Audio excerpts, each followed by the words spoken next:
Alright, this video is about Chapter 6, Lesson 6. We're going to talk about what is a matrix. That's singular. Matrices is the word for plural if you have more than one.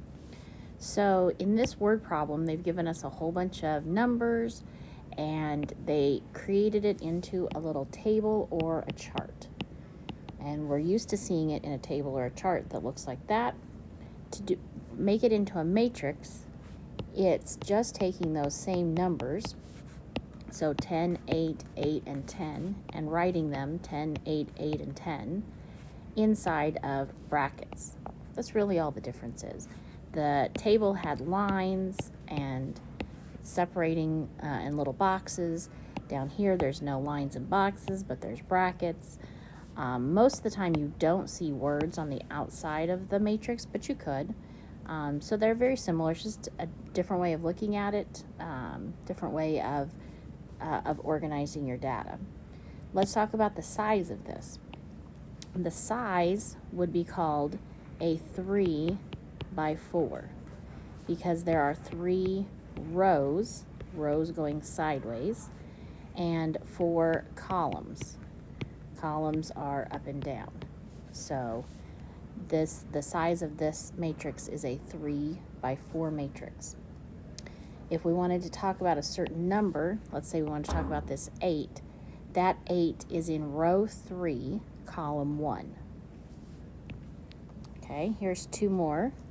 You try thinking about what the size of each of these are before I write the answer. The size of this one is a 3 by 2, 3 rows, 2 columns. The size of this guy is a 1 by 4, 1 row, but 4 columns.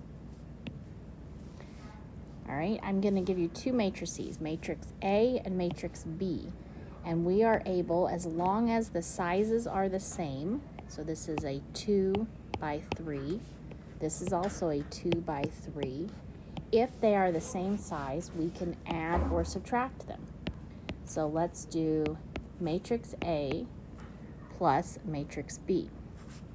And in order to do that, we're going to take the 2 and combine it, add or subtract, with the negative 2 because they are in the same spot. Row 1, column 1. Row 1, column 1. So 2 plus negative 2. That answer would be 0. Then I would have negative 6 plus negative 2.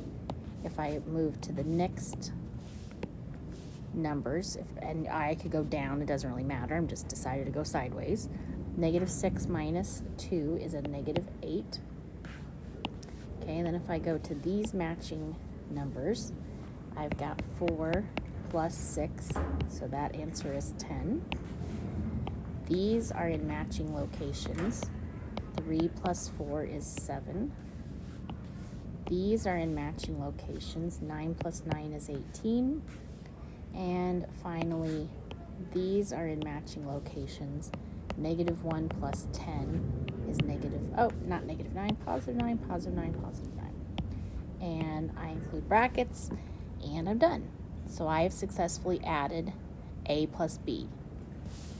Okay, let's do the same thing but subtract.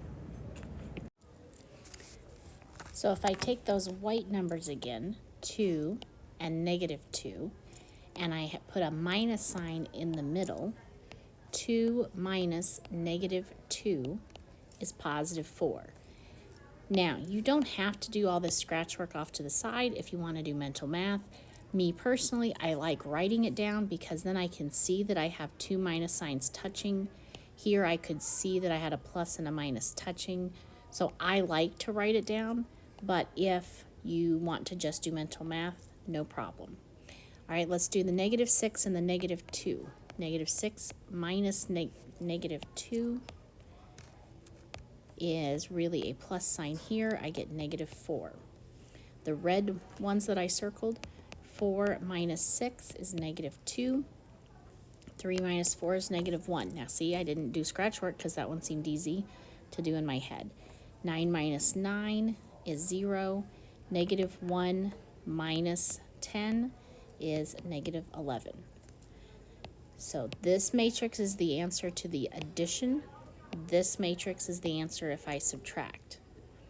Would it matter if I reverse the order? No, I would still get the same answer. But if I subtracted in a different order, then yes, it would make a difference. All right, we are also able to multiply any size matrix by any number on the outside of the matrix. So I'm not going to talk about a matrix times a matrix right now. I'm just doing a matrix times a number. So my matrix is going to be 1, 2, 4, 7, negative 3, negative 2, 0, 6. And I'm going to multiply it by 8. Maybe I can multiply it by negative 2. I can multiply it by any number that I want. This is like you get a car on steroids. 8 times 1, 8 times 2, 8 times 4, so on and so forth until we get our new matrix. So we get 8, 16, 32, 56. Negative 24, negative 16, 0, 48. So if there's a number on the outside, then you just treat it like a big, huge parentheses and distribute that 8 to each number, number in each row and column, and you get new rows and columns, and that's all you do. Okay, so this concludes this video. Good luck with the homework, and I bet you'll be just fine.